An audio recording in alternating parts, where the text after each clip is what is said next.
વડનગરની બાલેશ્વર પ્રાથમિક શાળામાં મા બાપ ફાઉન્ડેશન દ્વારા 25મી રમકડા લાઇબ્રેરીનું લોકાર્પણ. બાળકોમાં શિક્ષણ સાથે સંસ્કાર અને સર્વાંગી વિકાસ થાય તેવા ઉમદા આશય સાથે મુંબઈ સ્થિત જાણીતી સામાજિક સંસ્થા મા બાપ ફાઉન્ડેશન દ્વારા એક પ્રશંસનીય લોકાર્પણ કાર્યક્રમ યોજાયો હતો. સંસ્થાના રજત જયંતિ સિલ્વર જ્યુબિલી સેલિબ્રેશનના મંગલ અવસરે મહેસાણા જિલ્લાના વડનગર તાલુકાની શ્રી બાલેશ્વર પ્રાથમિક શાળા ખાતે 25મી ટોયઝ એન્ડ ગેમ્સ લાઇબ્રેરીનું ભવ્ય લોકાર્પણ કરવામાં આવ્યું હતું. સોમવતી અમાસ તેમજ વિક્રમ સંવત 2083 ના જ્યેષ્ઠ અધિક અમાસમાં પવિત્ર દિવસે યોજાયેલા આ કાર્યક્રમમાં મુખ્ય અતિથિ વિશેષ તરીકે રાજ્યસભા સાંસદ મયંકભાઈ નાયક ઉપસ્થિતિમાં રાખવામાં આવ્યો હતો, પણ આગામી કારણોસર હાજર રહી શક્યા નહોતા, પણ શુભેચ્છા સંદેશ પાઠવ્યો હતો અને અભિનંદન આપ્યા હતા. સંસ્થાના ચેરમેન અને ગુરુમાના વરદ હસ્તે આ અદ્યતન રમકડા લાઇબ્રેરીનું ખુલ્લી મૂકવામાં આવી હતી. આ પ્રસંગે પરમ પૂજ્ય ગુરુમા શ્રીમતી કોકિલાબેન હરીશભાઈ જોશીની પાવન પ્રેરક ઉપસ્થિત રહી હતી. સરકારી શાળાના બાળકો માટે આનંદદાયી શિક્ષણનો નવો પ્રારંભ. મા બાપ ફાઉન્ડેશનના મેનેજિંગ ડાયરેક્ટર અને ચેરમેન ડોક્ટર CA મયુર ભાનુકુમાર નાયક તથા ડાયરેક્ટર અને ટ્રસ્ટી હિતેશ ગુલાબરાય મહેતાના માર્ગદર્શન હેઠળ અત્યાર સુધીમાં આવી 25 લાઇબ્રેરીઓ શરૂ કરીને અંદાજે 7,500 થી વધુ ગ્રામીણ અને આદિવાસી બાળકોને લાભાન્વિત કરવામાં આવ્યા છે. આ નૂતન લાઇબ્રેરીનો લાભ વડનગર વિસ્તારની મુખ્ય 3 શાળાઓને મળશે, જેમાં શ્રી બાલેશ્વર પ્રાથમિક શાળા, શ્રી નદીઓલ પ્રાથમિક શાળા, શ્રી સુલતાનપુરા પ્રાથમિક શાળામાં આ અદ્યતન રમકડા લાઇબ્રેરી દ્વારા બાળકોમાં રમતગમત સાથે તાર્કિક વિચારસરણી, એકાગ્રતા, સર્જનાત્મકતા, ભાષાકીય કૌશલ્ય અને ટીમવર્ક જેવા ગુણોનો વિકાસ થશે.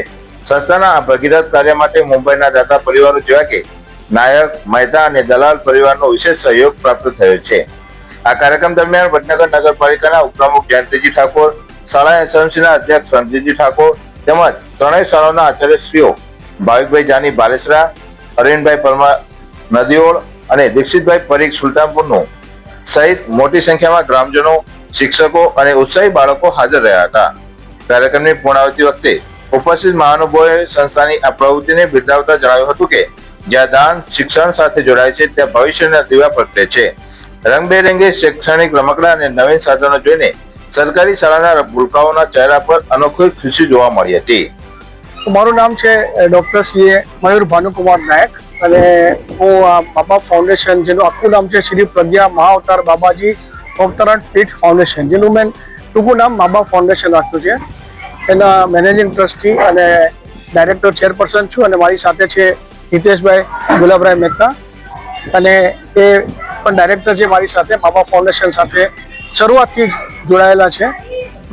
તો અમારી આ સંસ્થાનો મુખ્ય ઉદ્દેશ તો છે કે અમે સિદ્ધ ગુરુપીઠ બનાવવા જઈ રહ્યા છીએ ઉમરગામ ખાતે.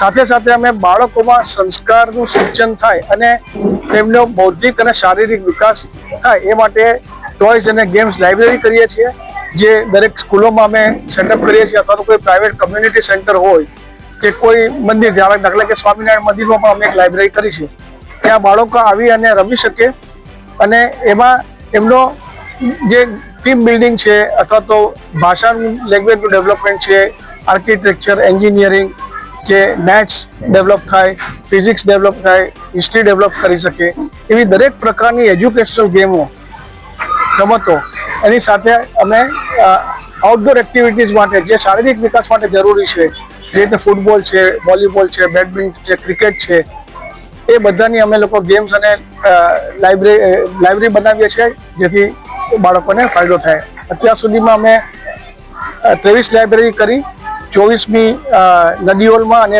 25મી બાલેસરા જે આજે સિલ્વર જ્યુબિલી લાઇબ્રેરી છે અને 26મી સુલતાનપુરમાં અમે લોકોએ લાઇબ્રેરી કરી. આ સાથે અમે 8,000થી વધારે બાળકોને આનો લાભ આપી ચૂક્યા છીએ અને આશા છે કે ભવિષ્યમાં પણ અમે આ લાઇબ્રેરીઓ વધારતા રહીએ. હવે વડનગર એટલા માટે ખાસ પસંદ કર્યું કે નરેન્દ્ર મોદી જેવા સશક્ત આપણને વડાપ્રધાન જે ગામે આપ્યા છે વડનગર, એવા ગામનું અમે એક ઋણ ઉતારી શકીએ કે અમે એકચ્યુઅલી એમનો આભાર વ્યક્ત કરી શકીએ. એટલા માટે અમે 25મી લાઇબ્રેરી સિલ્વર જ્યુબિલી અહીંયા આ વડનગર ખાતે કરવાનું અમે નક્કી કર્યું અને એ માટે હું અહીંયાના સર્વે શિક્ષકોનો આભાર માનું છું.